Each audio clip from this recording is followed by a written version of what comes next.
Good morning guys, and welcome back to the vlog. Today is ridiculously busy. I am busy from 8:30 in the morning to 8:30 in the evening. So let me quickly talk you through it, and then we need to go and get ready, otherwise we're going to be late for clinic. 8:30 to 10, I've got life support training. 10:15 to 11:15, I've got surgical scrubbing for theatre. 11:15 to 1, I'm meeting my clinical supervisor to do a few cardiovascular examinations. 1 to 5, I'm in a respiratory clinic. Then from 5 to 6:30, I've got a small break to prepare for my French class this evening. As part of my medical studies, I'm taking a course in French to help improve my conversational French. Anyway, let's quickly get ready first. We're ready. Let's pack up my things and let's get going.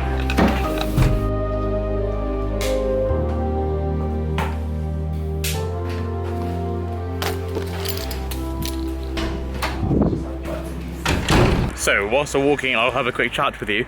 I'm on my third day of placements. If you haven't yet watched the video about why my lips are swollen, then do go watch that. But I'm really glad that it's settling down.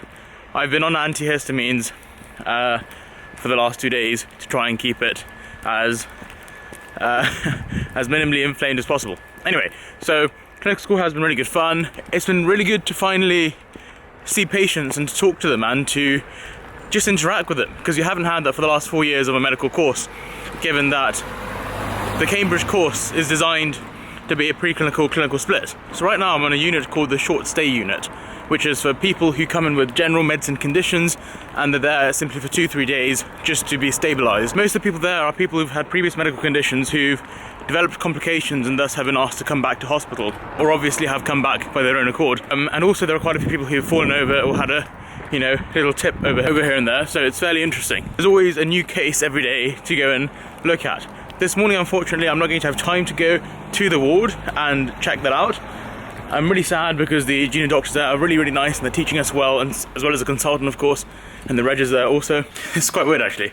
I can hear myself speaking through my stethoscope because this is picking up the vibrations and then I can hear it through the earpiece. That's really weird. Anyway, I feel as if today is going to be so busy that I'm not even going to have time to get lunch. So I've got 2 bottles of water, if you can see, sparkling and still, to keep me hydrated. And then my day finishes at 8:30, so in 12 hours time, which means, yeah, I'm going to be pretty exhausted, but hopefully at the end of it, we'll have learnt quite a lot. That's the aim, let's get going. Alright, now we're in the hospital, mask outside where we need to be. Let's just head to the library for a bit, because we are a tad early. I think the mask is upside down, so let's fix that too. So every hospital has a library. It's empty at the moment. So this is the District General Hospital's library. It's not the nicest of libraries, to be fair, but it's at least somewhere where you can work. Nice garden outside.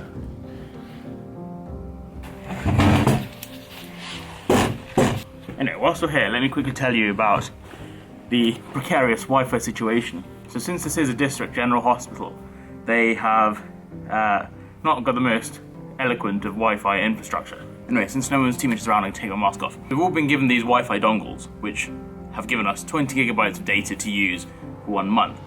Now, this is quite measly, and I'm pretty sure if you watch a few YouTube videos, that will be finished rather quickly. And I guess we then have to use our mobile data in our rooms, which doesn't work. So the library is somewhere that we do get some signal from the hospital Wi-Fi. So for watching YouTube videos or even downloading them to go and watch back in your room, this is the place to be. It is a bit annoying that in this hospital they don't have proper Wi-Fi in the accommodation, as well as proper desks in the accommodation. Now I do understand that this is our regional placement, however it's so important to provide good working space for us, because once we leave the wards we go straight back to our rooms to go and study what we need to perform well on the next day. So the fact that we've got small tables and hardly any good internet connection in our rooms is quite a disappointment.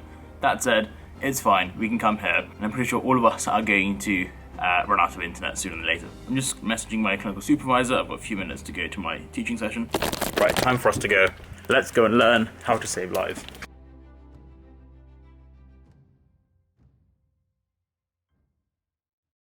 CPR stuff done, time for surgical scrubbing lessons. Today is so hectic. So, got scrubbed in earlier, washed our hands, learned how to, use aseptic technique. Just met my clinical supervisor, that was really good fun, but now I need to rush off to my respiratory clinic for the afternoon. I'm shadowing a doctor who went to Cambridge and then Oxford, then trained in Edinburgh or something. That should be good fun. Then after that, I need to meet my clinical supervisor again at 4. Gosh, very, very busy.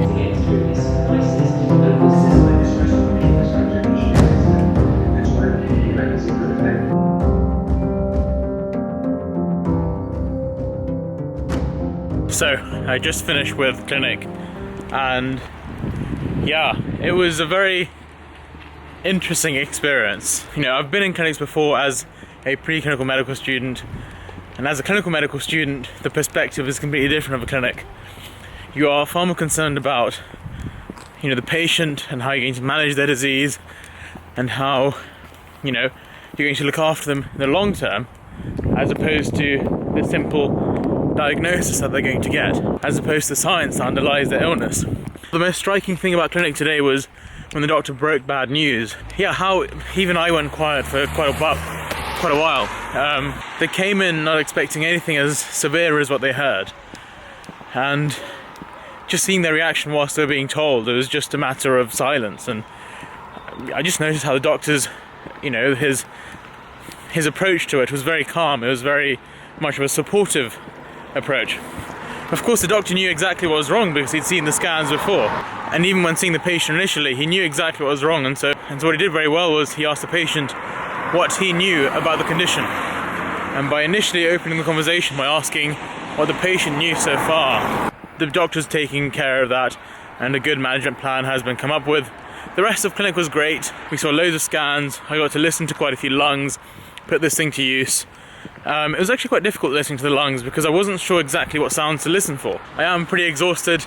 All I have had to eat since 8:30 in the morning has been a Boost chocolate bar. I think I'm going to get change out of the scrubs, run to the local supermarket. Sainsbury's is far away. There's no Tesco's nearby.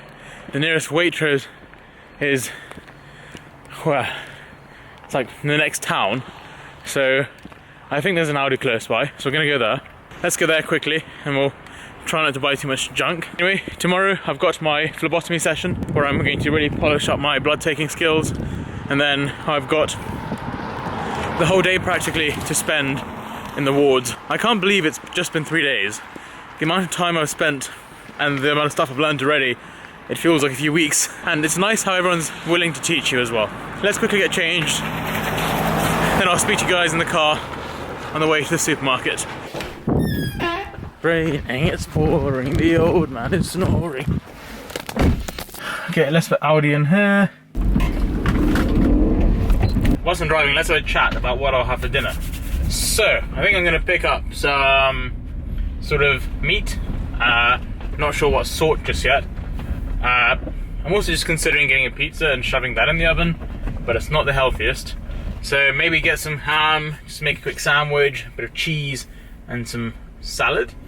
I don't really go to Aldi often at all, if I'm going to be honest with you, so I'm not sure what's good there and what isn't, but I'm going to go with safe options, like a frozen cheese pizza or something. How can you go wrong with that? That said, the Boost bar I had earlier did a wonderful job.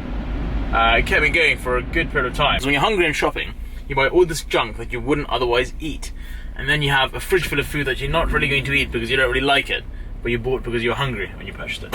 Okay, there aren't that many cards there at all, which is a good sign. The queues are quite long, that's fine. Phone, cards, let's go.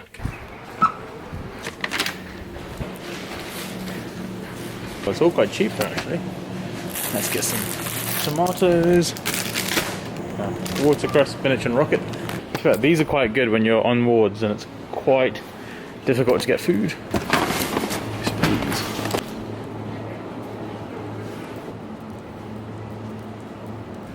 Make a sound. Right, got some food, heading back to the hospital now. I'm not sure what's good, what's bad, so we'll go and try it out.